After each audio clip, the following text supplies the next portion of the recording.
Hey everyone! In this video, I'll show you how to build a business dashboard in Looker Studio. Step by step, beginner-friendly, and updated for 2026. If you want to track sales, marketing, or operations in one place, this guide will make it simple and effective. First, open Looker Studio in your browser and sign in with your Google account. From the home screen, click Create, then choose Report. This opens a blank dashboard where you'll display your business data. Next, connect your data sources, click Add Data, and select sources like Google Sheets, GA4, Google Ads, or CRM exports. Pick the files or accounts you need, then click Add to Report. Once connected, your data is ready for visualization. Start with key metrics.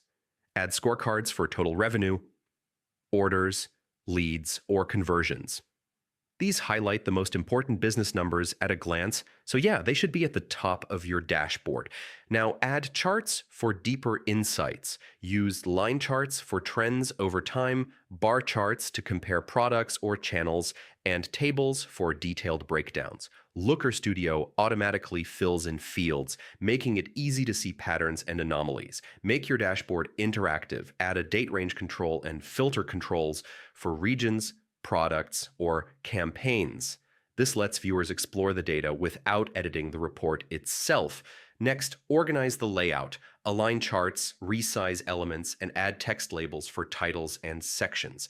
A clean design makes your dashboard easy to read and professional looking. Before sharing, click View to preview your dashboard. Check that all charts display correctly and filters work as expected.